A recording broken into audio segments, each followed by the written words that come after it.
하나님께 영광을 올려드리겠습니다. 다 같이 10월의 암송 말씀, 10월의 말씀, 로마서 10장 14절 말씀 함께 읽도록 하겠습니다. 시작. 누구든지 주의 이름을 부르는 자는 구원을 얻으리라. 로마서 10장 13절 말씀. 아멘. 오늘 지금도 일하고 계시는 하나님이라는 제목으로 함께 이 하박국 말씀을 살펴보려고 합니다. 2019년 6월 새벽 4시 30분쯤에 대구 한 빌라의 4층에서 화재가 발생하였습니다. 이 화재가 난 이 빌라 4층은 성도 7명이 주일에 작은 카페를 빌려 예배를 드렸던 대구 향기로운 은혜교회 구태극 목사님의 사택이었습니다. 새벽기도 인도로 목사님이 집을 비운 사이 이 냉장고에서 작은 불씨가 화재를 일으켜 보시는 바와 같이 사택 전체를 불태워 버렸습니다. 안타깝게도 이 화재 사고로 말미암아 당시 집에 있었던 목사님 사모님과 2명의 자녀는 크게 다쳤습니다. 이 사모님과 첫째 딸은 이 팔과 등, 허벅지 등에 3도 화상을 입었고, 둘째 딸은 전신에 이렇게 3도 화상을 입은 채 4층에서 떨어지면서 척추와 고관절 골절을 입어 결국에는 하나님의 부르심을 받았습니다. 저는 이 이야기를 2019년도에 차를 타고 가며 극동 방송을 듣다가 듣게 되었습니다. 이야기를 듣는 순간 얼마나 울컥하고 우울하던지 그때 눈물이 핑 돈 채로 운전을 했던 기억이 있습니다. 그 당시에 눈물이 났던 이유는 가장 먼저 다른 집도 아니고 개척교회 목사님 사택에 불이 났다는 것에 너무나 안타까웠고, 또한 얼마나 힘들었을까라는 그런 공감이 되는 부분이 있어서 눈물이 핑 돌았지만, 그것뿐만은 아니었습니다. 뭔가 억울한 마음이 있었습니다. 성도 7명뿐인 이 개척교회 목사님이라면 그 가정 상황이 뻔한 것이 아니겠습니까? 그런데 그런 가정에 또 이런 큰 시련과 아픔이 닥쳤다는 것에 대해서 왠지 모를 억울함이 마음속 깊은 곳에서 몰려왔습니다. 더군다나 새벽 기도를 위해서 잠시 집을 비운 사이에 이런 일이 발생했다는 게 뭔가 용납이 되지 않았습니다. 솔직하게 말하면 다른 사람도 아니고 개척교회 목사님의 가정에 왜 이러한 안타까운 일이 발생하도록 하나님은 도대체 뭐하고 계셨을까라는 그런 불타는 마음이 그렇게 솟구쳐 올라 제 마음속을 헤집어대기 시작했습니다. 세상에는 정말 천벌을 받아야 될 사람이 많고, 또한 그런 사람들은 특히나 편하게 잘 살아가는 것만 같은데 왜 이렇게 신실한 목사님의 가정에는 이러한 불행이 찾아왔는지 너무 가슴이 답답해졌고 먹먹해졌습니다. 제 마음 가운데는 하나님에 대한 원망이 저도 모르게 터져 나왔습니다. 여러분들은 어떻게 생각하십니까?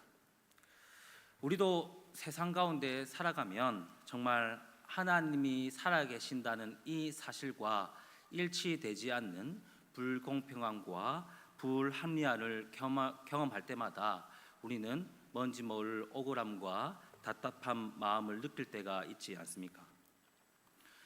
믿음도 없고 오로지 자기 자신만을 위해 살아가는 사람들, 그것을 위해서라면 악한 일도 서슴지 않는 사람들이 더 많은데 왜 갈수록 이렇게 신실하게 믿는 사람들은 더 초라해지는 것만 같은 느낌이 드는지 모르겠습니다.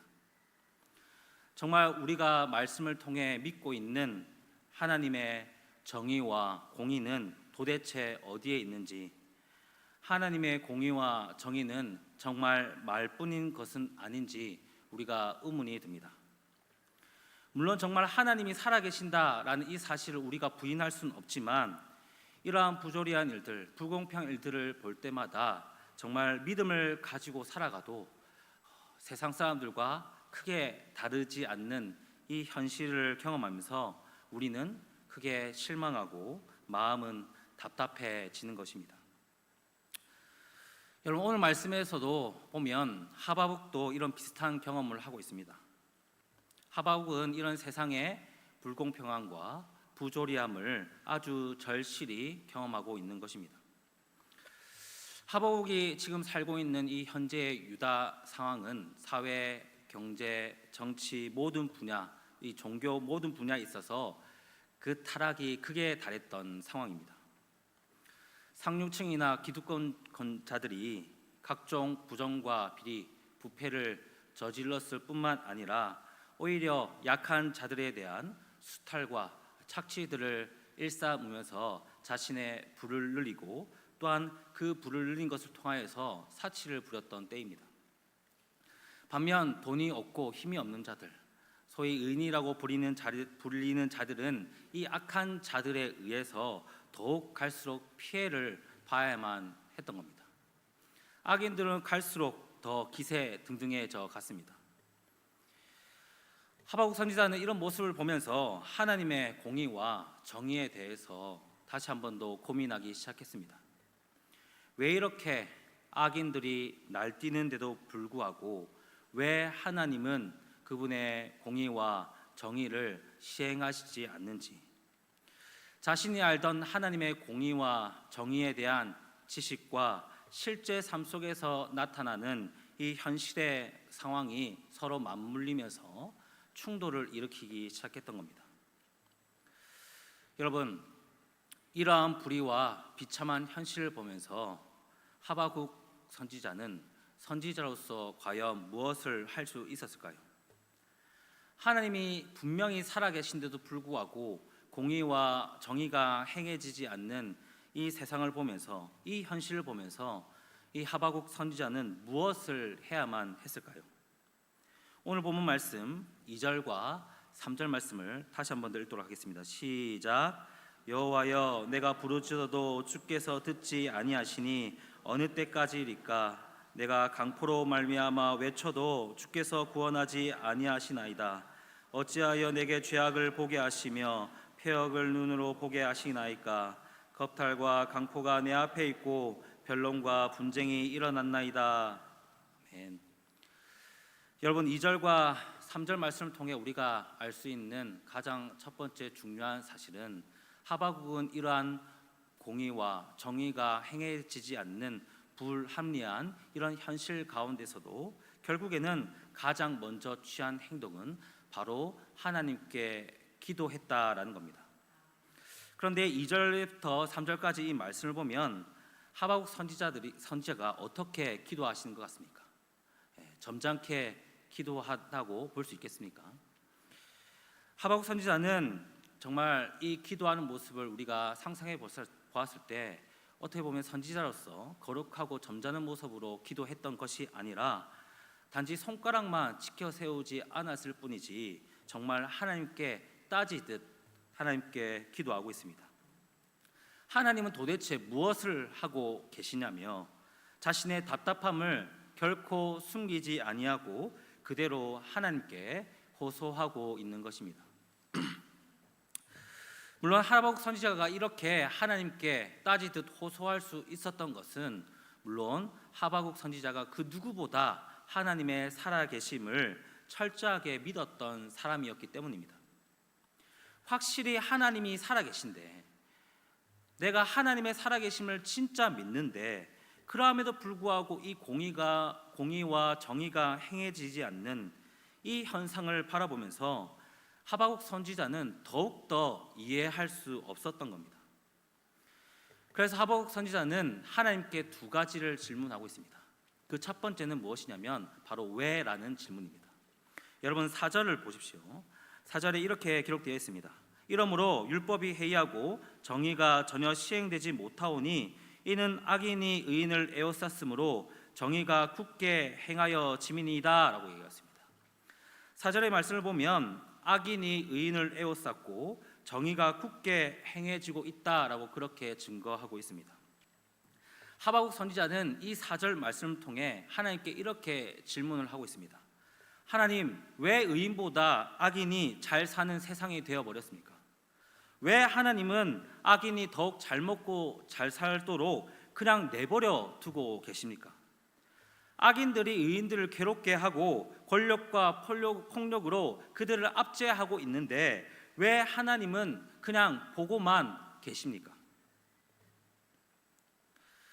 하박국 입장에서는 지금 당장 하나님의 심판을 받아 이 악인들이 모두 싹쓸이 당해야 하는데 왜 하나님의 심판이 행해지지 않고 있는지 이해할 수 없어서 하박국 선지자는 하나님께 왜? 라는 질문을 던지고 있습니다. 하박국 선지자는 하나님을 통하여서 그 이유를 알고 싶었습니다. 그리고 하박국 선지자가 두 번째로 한 질문은 언제까지라는 질문입니다. 2절을 다시 한번 여러분 보겠습니다. 여호와여, 내가 부르짖어도 주께서 듣지 아니하시니 어느 때까지리까? 내가 강포로 말미암아 외쳐도 주께서 구원하지 아니하시나이다 라고 이렇게 호소하고 있습니다. 여러분, 유다 사회의 이 죄악은 지금 걷잡을 수 없을 만큼 심각한 상태였습니다. 당장이라도 심판을 받아야 마땅해야 할 사람이었습니다. 하나님의 자녀들이었지만 그들은 결코 하나님의 공의와 정의를 행하지 않는 정말 이방인과 같은 모습이었습니다. 이러한 상황 가운데 하나님이 심판하시지 않는다는 것을 하박국은 결코 이해할 수 없었던 겁니다.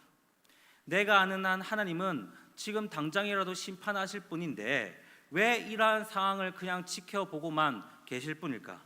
언제까지 이러한 악한 자들이 날뛰도록 하나님은 그냥 내버려 두실까? 악인들은 더욱더 웃으며 하나님을 조롱하듯 그렇게 기뻐하는데 하나님은 전혀 관심도 없으신 것만 같은 그런 느낌이 들었던 겁니다. 사실 하박국 선지자가 언제까지, 어느 때까지라고 이렇게 질문하게 된 것은 이미 그가 오래전부터 하나님께 이러한 기도, 하나님께 이러한 호소를 해왔기 때문입니다. 그런데 그렇게 지속적으로 하나님께 기도하고 호소했음에도 불구하고 하나님은 아무런 반응도 보여주시지 않으셨기 때문에 하나님은 이 하박국은 지속적으로 언제까지, 어느 때까지 우리가 간구해야 되냐 그렇게 하나님께 호소했던 겁니다. 그런데 여러분, 그럼에도 불구하고 이 하박국의 태도를 보십시오. 오늘도 이런 답답함과 억울한 마음을 끌어안고 끝까지 이 기도의 자리를 지키며 하나님께 호소하고 있습니다. 언제까지 하나님이 이 상황을 그대로 내버려 두실 것이냐며 하박국은 하나님 앞에서 포기하지 않고 또다시 기도의 자리로 나와 하나님께 간구하고 있는 겁니다. 여러분, 우리도 신앙생활을 하면 이 두 가지 질문을 가지고 하나님 앞에 나올 때가 있습니다. 하나님, 내 앞에 펼쳐진 이 이해할 수 없는 상황들, 내가 신실하게 하나님을 믿고 따라갔음에도 불구하고 왜 내가 이렇게 감당할 수 없는 이러한 일들이 내 앞에 놓여졌을 때 우리는 왜, 그리고 언제까지라는 이 두 가지 질문을 가지고 하나님 앞에 씨름하며 호소하는 겁니다. 그리고 계속되는 우리의 이러한 기도에도 불구하고 하나님이 침묵하실 때 우리는 때로 방향을 잃어버리고 쉽게 기도하는 것을 포기하는 경우가 많습니다. 그러나 여러분, 이 하박국을 보십시오. 그는 오랜 기간 하나님께서 응답하시지 않는 상황에서도 결코 포기하지 않고 하나님께 끝까지 기도했습니다.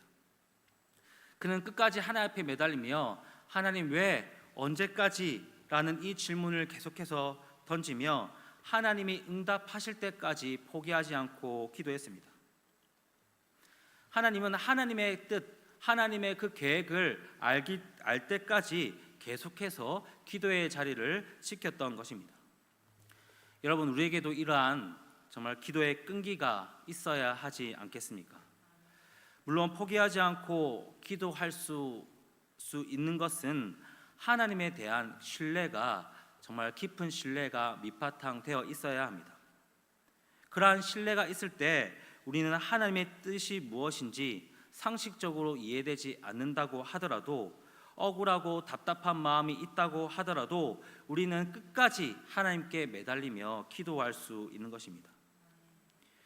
성경은 우리가 언제까지 기도해야 합니까? 라는 이 질문에 바로 하나님이 응답하시기까지 우리가 기도해야 한다라고 그렇게 지속적으로 우리에게 얘기해 주고 있습니다. 그리고 우리가 끝까지 포기하지 않고 하나님을 신뢰하며 그 기도의 자리에서 하나님의 응답을 기다릴 때에 결국에는 하나님께서 도리어 우리에게 큰 응답으로 보여주실 것이라고 약속해 주고 계십니다. 여러분 5절 이하부터 보시면 하바국 선지자가 그렇게 끝까지 하나님께 호소하고 기도하자 드디어 하나님께서는 이 하바국의 기도에 응답하고 계십니다. 여기서 하나님의 응답이란 공의와 정의가 행해지지 않는 이 유다를 드디어 심판하시겠다라는 응답입니다. 그리고 그 심판을 위해서 하나님은 무자비하고 정말 막강한 갈대아인 곧 이 바벨론을 일으켜서 심판하시겠다라고 응답하고 계십니다. 여러분 5절 말씀 함께 읽도록 하겠습니다. 시작.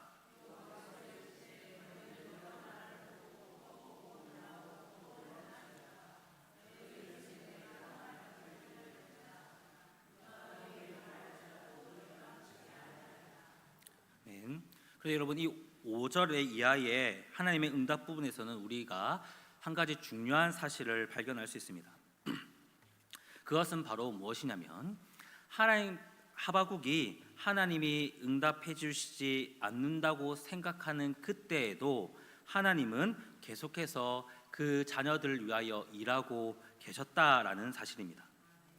여러분 하나님은 유다를 심판하시기 위해 갈대아인 즉 이 바벨론을 도구로 사용하시겠다 그렇게 말씀하고 계십니다. 여러분 그러면 상식적으로 한번 생각해 보십시오. 5절에서 하나님은 이 갈대아인을 통하여서 유다를 심판하실 것인데 그 심판을 너희의 생전에 행할 것이다 그렇게 말씀하고 있습니다. 여러분 그런데 이 바벨론이라는 이 나라가 한 나라가 성장해서 강대국이 되기까지 얼마나 오랜 시간이 필요하겠습니까? 그것도 이스라엘의 주변국도 아니고 이스라엘 반대편에 있는 나라가 강대국으로 성장하여서 이스라엘 주변에 깔린 강대국을 모두 무찌르고 이스라엘까지 침략하려면 얼마나 많은 시간이 걸리겠습니까?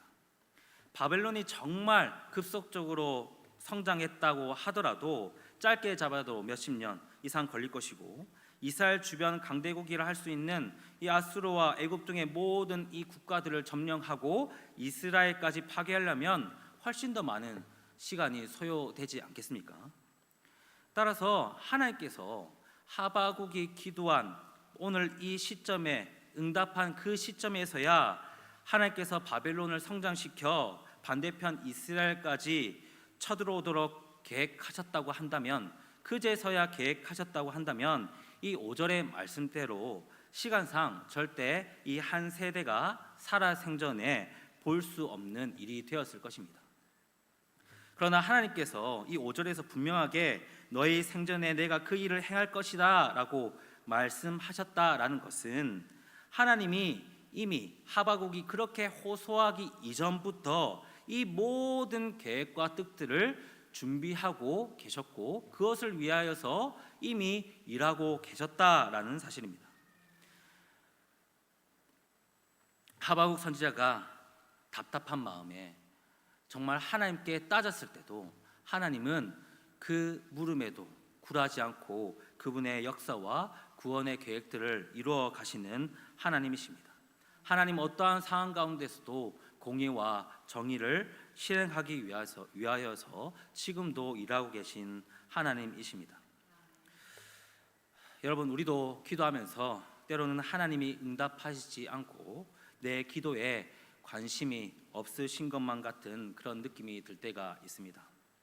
그러나 오늘 말씀을 통해서 우리에게 보여주시는 하나님의 모습은 우리에게 응답하시지 않고 있는 상황 가운데서도 하나님은 여전히 우리를 위해 일하고 계신다라는 사실을 저와 여러분들이 꼭 믿었으면 좋겠습니다. 우리의 눈에는 아무런 변화가 보이지 않고 하나님이 전혀 움직이시지 않는 것만 같은 그런 느낌이 들지만, 하나님은 지금도 우리를 위해 공의와 정의를 행하시기 위해 오늘도 주무시지도 졸지도 아니하시고 쉬지 않고 하나님의 자녀들을 위해 일하고 계신 것입니다. 주위를 돌아보면 정말 불합리하고 부조리한 일들이 이 믿는 자들에게 많이 발생하는 것을 우리가 직간접적으로 경험합니다. 하나님의 말씀을 따라 조금 더 정직하게, 조금 더 깨끗하게 살려고 했을 뿐인데 왜 이러한 시련을 내가 겪어야 하는지 정말 억울합니다. 그러나 우리는 그때에도 우리는 끝까지 하나님을 신뢰해야 합니다. 왜냐하면 우리의 눈과 지혜를 넘어서 하나님은 지금도 우리를 위해 일하고 계시기 때문입니다. 사랑하는 성도 여러분, 우리가 믿는 하나님은 우리를 위해 결코 악인을 묵인하지 않으십니다. 믿는 자들의 신음소리를, 그 고통 소리를 결코 무심하게 넘기지 아니하시는 하나님이십니다. 우리가 쉽게 내 기도에 응답하시지 않는다라고 생각하고 포기할 때도 하나님은 그 백성들의 신음소리에 응답하여 지금도 우리가 알지 못하는 곳에서, 우리가 보지 못하는 곳에서 하나님의 놀라운 계획을, 그 구원의 계획을 정말 이루어 가시고 계십니다. 그렇다면 우리는 다시 한 번 더 이 기도의 자리에서 하나님께 우리의 목소리를 올려드리며 그분의 이름을 부르짖으며 우리가 간구하며 끝까지 견뎌야 하는 겁니다. 우리는 하나님의 응답을 듣기 전까지 결코 우리의 기도를 포기하거나 쉬지 말아야 합니다. 오늘 지금도 일하시는 그 하나님을 기억하면서 끝까지 믿음 가운데 기도의 자리로 나아가는 저와 여러분들이 되기를 주님의 이름으로 소망합니다. 우리 시간